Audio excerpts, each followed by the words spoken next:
India জোটের সঙ্গে কেন্দ্রীয় সরকার গঠন করা মাত্রই এই সব প্রতিশ্রুতিগুলি পূরণে প্রতিজ্ঞাবদ্ধ থাকবে।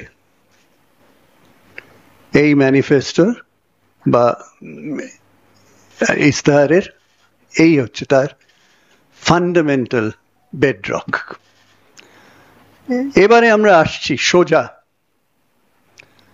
দিদির শপথ। 10টি বক্তব্য দিদি শপথ করে আপনাদের সামনে রাখছেন এই ইস্তাহারের মাধ্যমে। প্রথম, বর্ধিত আয় শ্রমিকের সহায়। দিদির শপথ, বর্ধিত আয় শ্রমিকের সহায়।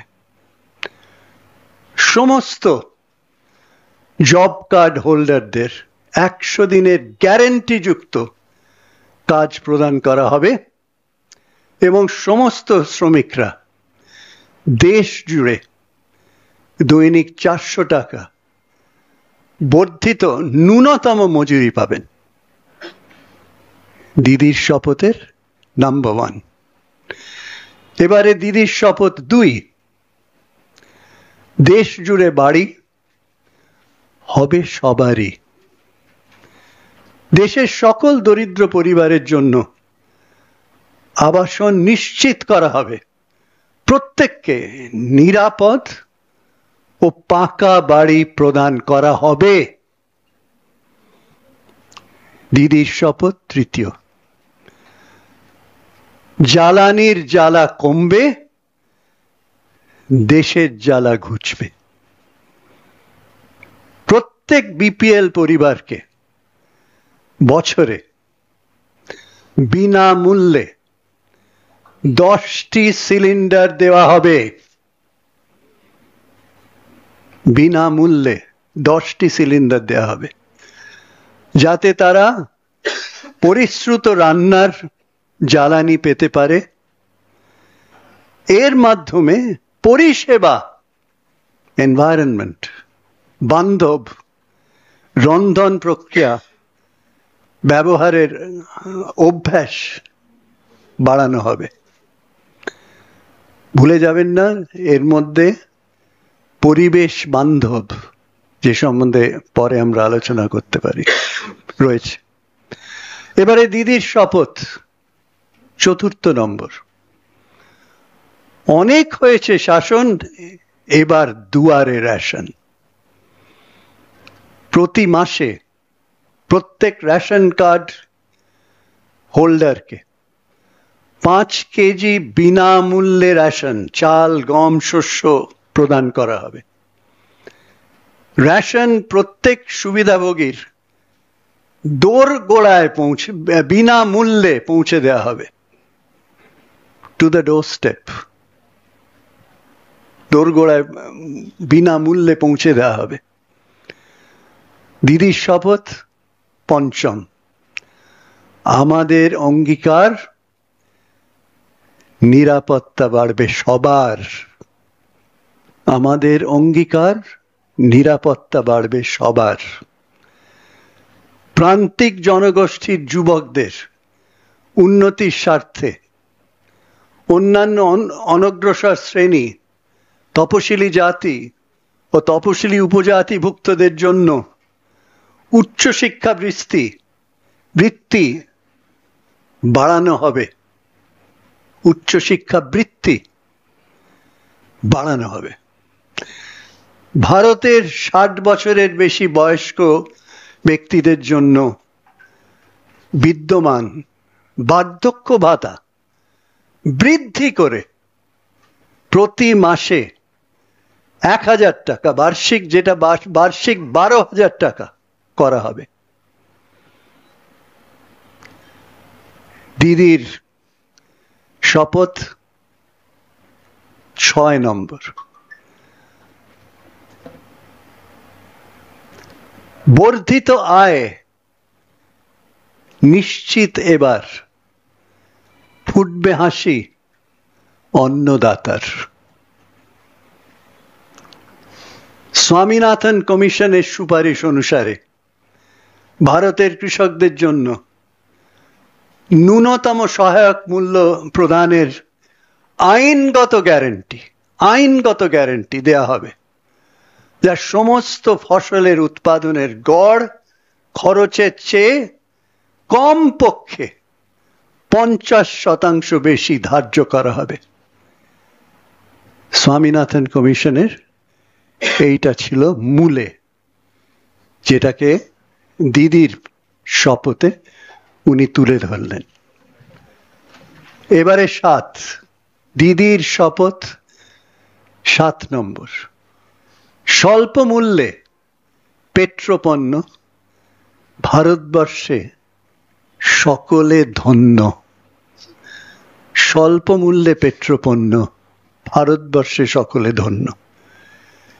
পেট্রোল, ডিজেল এবং এলপিজি সিলিন্ডারের দাম সাশ্রয়ী মূল্যে সীমাবদ্ধ করা হবে। দামের ওঠানামার পরিচালনা করার জন্য, প্রাইস ফ্লাকচুয়েশন ওঠানামা করার জন্য প্রাইস স্টেবিলাইজেশন ফান্ড তৈরি করা হবে। দিদির শপথ 8 নম্বর, নিশ্চিন্ত ভবিষ্যৎ অর্জন, যুবশক্তির গর্জন। নিশ্চিত ভবিষ্যৎ অর্জন, যুবশক্তির গর্জন।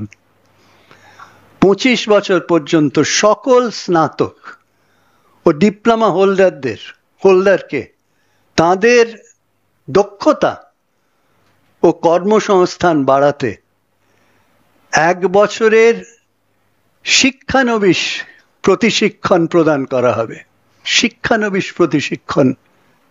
করা হবে। শিক্ষানবিশদের অর্থনৈতিকভাবে নিজেদের সহায়তা করার জন্য একটি মাসিক বৃত্তি প্রদান করা হবে। উচ্চশিক্ষা গ্রহণকারী শিক্ষার্থীদের 10 লাখ টাকা পর্যন্ত স্টুডেন্ট ক্রেডিট কার্ড প্রদান করা হবে। স্টুডেন্ট ক্রেডিট কার্ড 10 লক্ষ টাকা অবধি। এবারে দিদির শপথ 9 নম্বর, স্বচ্ছ আইন, স্বাধীন ভারত। ধোঁয়াশাযুক্ত সিটিজেন্স অ্যামেন্ডমেন্ট অ্যাক্ট CAA বিলুপ্ত করা হবে। সোজা কথা, বিলুপ্ত করা হবে। এবং national register of citizens NRC বন্ধ করা হবে। স্পষ্ট। ইউনিফর্ম সিভিল কোড ভারত জুড়ে প্রয়োগ করা হবে না। স্পষ্ট। এবারে দিদির শপথ 10 নম্বর, এগিয়ে বাংলা, এগোবে ভারত। বাংলার কন্যাশ্রী প্রকল্পের সঙ্গে সামঞ্জস্য রেখে 13 থেকে 18 বছর বয়সী মেয়েদের শিক্ষার জন্য বার্ষিক 1000 টাকা এবং এককালীন 25,000 টাকা অনুদান দেয়া হবে। বাংলা লক্ষ্মীর ভান্ডার প্রকল্পের সঙ্গে সামঞ্জস্য রেখে সমস্ত মহিলাকে মাসিক আর্থিক সহায়তা দেয়া হবে।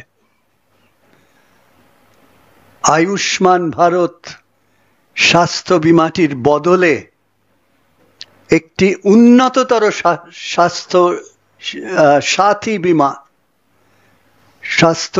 বীমা চালু করা হবে, যা 10 লক্ষ টাকার বীমার সুবিধা প্রদান করবে। যা 10 লক্ষ টাকার বীমার সুবিধা প্রদান করবে। এই হলো দিদির 10টি শপথ, যে এই ম্যানিফেস্টো বা ইস্তাহার যে আপনাদের সামনে রাখা হয়েছে তার মূলে রয়েছে। ধন্যবাদ।